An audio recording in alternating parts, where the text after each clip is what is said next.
என்ன வேலை செய்யறாமா? கவர்மெண்ட் வேலை தான். எந்த என்னங்கற? கவர்மெண்ட் வேலை தான். எந்த சொல்லு? ரேஷன் ஷாப்ல தான். எந்தத்துல? கடை நம்பரா? கடை நம்பர் சொல்லு. நான் யாருன்னு உனக்கு அண்ணா, நீ எங்க வேலை பாக்குற அட்ரஸ் சொல்லு, நான் யாருன்னு உனக்கு காட்டுறேன். மேயர் உனக்கு சொந்தக்காரனா? என் கதை உனக்கு தெரியுமா? 1 மாசத்துக்குள்ள உன்னை வீட்டுல உட்கார வைக்கிறேன் பாரு. புகார் தெரிவித்த பப்ளிக்கை மிரட்டும் கவுன்சிலரின் கணவரின் அடாவடித்தன வீடியோ காட்சி தான் இது. என்ன வேலை செய்யறாமா? கவர்மெண்ட் வேலை தான். எந்த என்னங்கற? கவர்மெண்ட் வேலை தான். எந்த சொல்லு? ரேஷன் ஷாப்ல தான். எந்தத்துல? கடை நம்பரா? கடை நம்பர் சொல்லு. நான் யாருன்னு உனக்கு அண்ணா, மேயர் இருக்க பாத்தீங்களா? உதவி வரல. அவர் பக்கத்துல நீ யாரா இந்த எடுத்து போங்கண்ணா. நீங்க உங்க பொறுப்பு நீங்க செஞ்சவங்கண்ணா. நீ நம்பர் சொல்லு. மாப்பிள்ளை இவர்தான், ஆனா போட்டிருக்கிற சட்டை என்னது என்பது போல பல இடங்களில் பெண்கள் ஊராட்சி மன்ற தலைவர்களாக கவுன்சிலராக இருந்தாலும் அவர்களுக்கு பதிலாக அவர்களது கணவர்களே ஆதிக்கம் செலுத்தி வருகிறார்கள். அந்த வகையில் திமுகவை சேர்ந்த கவுன்சிலர் அழகு விஜயாவாக இருந்தாலும் அவர் வார்டு பக்கமே வந்ததில்லை என குற்றம் சாட்டுகிறார்கள் அப்பகுதி மக்கள். இவர் கவுன்சிலர் இருக்கிறார் ஒருத்தர், அவர் பேர் வின்சென்ட் தானே, வின்சென்ட் ராஜா. அவர் பேர் அவங்க அந்த அம்மா வந்து அழகுரா விஜயா. அவருங்க தான் ஜெயிச்சது. ஆனா அவரு தான் வராரு. அவரு என்ன கேட்டோம்னா சரியான தகவல் கொடுக்கவே மாட்டேங்கிறாரு. ஒரு மாதிரி அதுங்க இதுங்க நாடு மாட்டுங்களை பேசுவாங்க பாருங்க, அந்த மாதிரி பேசிட்டு போறாரு. ஒரு வரமரம் இல்லாத பேசுறாரு. கேட்டா ரோடு இல்ல, நான் நினைச்சாதான் உங்களுக்கு ரோடு வரும், எதுவும் வராது, உங்களுக்கு ட்ரைனேஜ் வராது, எதுவும் வராது, நீங்க உங்களால ஆனதை பாத்துக்கோங்க, அப்படி இப்படின்னு இஷ்டத்துக்கு அவர் பேசுறாரு. அவருக்கு பதிலாக இவர் என சீரியலில் வருவது போல கவுன்சிலர் அழகு விஜயாவிற்கு பதிலாக அவரது கணவரும் 47வது வார்டு வட்ட செயலாளருமான வின்சென்ட் என்பவர் கெத்தாக உலாவிக் கொண்டிருப்பதாக கூறப்படுகிறது. வார்டு பிரச்சனைகள் குறித்து முறையிட்டால் நீ வா போ என ஒருமையில் பேசி மிரட்டும் வகையில் பேசுவதாகவும் குற்றச்சாட்டு எழுந்துள்ளது.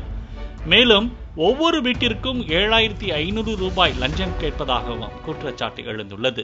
எனக்கு வந்து அவங்க யாருன்னு இது வரைக்கும் நாங்க பார்த்ததே இல்ல. ஜெயிச்சு அவர் மட்டும்தான் வராரு, கேவலமா பேசுறாரு, பேச்சு இல்ல, என்ன பேசணும்னு தெரியாது, மரியாதை கொடுக்க மாட்டேன்றாரு. வீட்டுக்கு 7500 ரூபா கேட்கிறாரு. 7500 ரூபா நாங்க எதுக்கு தரணும்? நாங்க என்ன கரண்ட் பில்லு கட்டலையா, இல்ல வீட்டு வரி கட்டலையா, மென வரி கட்டலையா, என்ன கட்டல அவருக்கு நாங்க 7500 ரூபா கொடுக்கறதுக்கு? யாருக்கிட்ட சொன்னாலும் யாரும் வந்து பாக்கல. டவுன்ஷிப் ஆபீஸ்ல ஒருத்தரும் வந்து இது வரைக்கும் பாக்கல. வராங்க, அவங்க கிட்ட போய் பேசிட்டு போயிடுறாங்க. டவுன்ஷிப் ஆபீஸ்ல இருந்து எல்லாம் அவர் பாத்துக்குவாருன்னா அவர் என்னத்தை பாத்துக்குவாரு? இந்த தண்ணியில பாருங்க எப்படி நடந்து வர்றது பாருங்க. அதாவது ஆவடி மாநகராட்சி பருத்திப்பட்டு 47வது வார்டில் பாரதி நகர் முதல் குறுக்கு தெருவில் 10க்கும் மேற்பட்ட வீடுகள் உள்ளன. இங்குள்ள 30 அடி சாலை 10 ஆண்டுகளுக்கு முன் தார் சாலையாக போடப்பட்டது. பின் சாலை குண்டும் குழியுமாக மாறி போக்குவரத்துக்கு பயன்படுத்த முடியாததாக மாறியது. மழைக்காலத்தில் வெள்ளம் தேங்கி நின்று அங்கு வசிக்கும் பொதுமக்கள் அவதியடைந்தனர். இந்நிலையில் அங்குள்ள ஒரு வீட்டிலிருந்து கழிவுநீர் சாலையில் விடுவதால் நடக்க முடியாமல் நோய் தொற்று பரவும் நிலை ஏற்பட்டுள்ளது என அப்பகுதி மக்கள் குற்றம் சாட்டுகின்றனர். சம்பந்தப்பட்ட வீட்டு உரிமையாளர்களிடம் பலமுறை பேசியும் அவர்கள் கண்டுகொள்ளவில்லை என கூறப்படுகிறது. மாநகராட்சி அதிகாரிகளிடம் புகார் அளித்தால் சம்பந்தப்பட்ட வீட்டு உரிமையாளர்களுக்கு அபராதம் விதிக்கின்றனர். மற்றபடி சாலையில் தேங்கி நிற்கும் கழிவுநீர் பிரச்சனைக்கு இதுவரை தீர்வு காணவில்லை.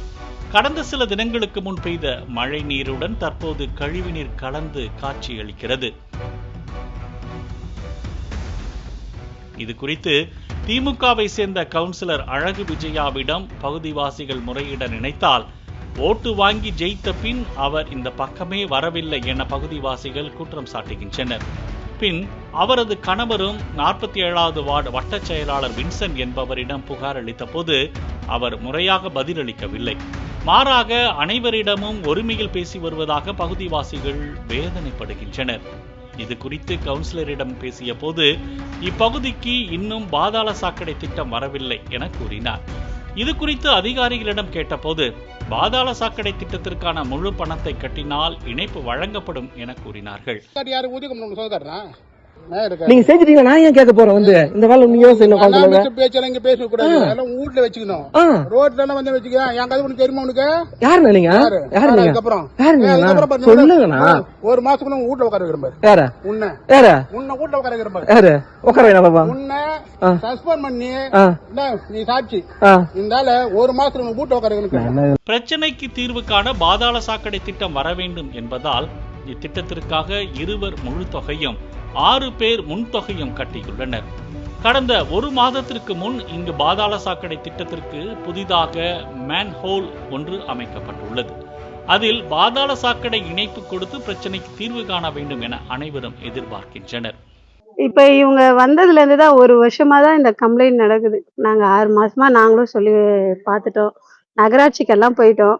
அங்கேயே எல்லா கம்ப்ளைண்ட்டும் கொடுத்துருக்கோம். வந்து செய்றோம். இந்த சந்துல ஆர்டரே இல்லைன்னாங்க. அப்புறமா எல்லாரும் வரி கட்டினாதான, வரியும் கட்டியாச்சு. அந்த கழிவுநீர் வரியும் கட்டிட்டோம். அப்படி இருந்தும் பண்ணவே இல்லை. கவுன்சிலர் மனைவிக்கு பதிலாக தன்னை கவுன்சிலர் போல் காண்பித்துக் கொண்டு உலாவுவதே சட்டப்படி குற்றம். அப்படி இருக்க பொதுமக்கள் கொடுக்கும் புகார் மீது நடவடிக்கை எடுக்காமல் ஓட்டு போட்ட மக்களையே மரியாதை இல்லாமல் பேசி மிரட்டி அடாவடித்தனம் செய்பவர்கள் மீது என்ன நடவடிக்கை எடுக்கப் போகிறது அரசு என கேள்வி எழுப்புகிறார்கள் பொதுமக்கள். பாலிமர் செய்திகளுக்காக ஆவடி செய்தியாளர் விக்னேஷ்.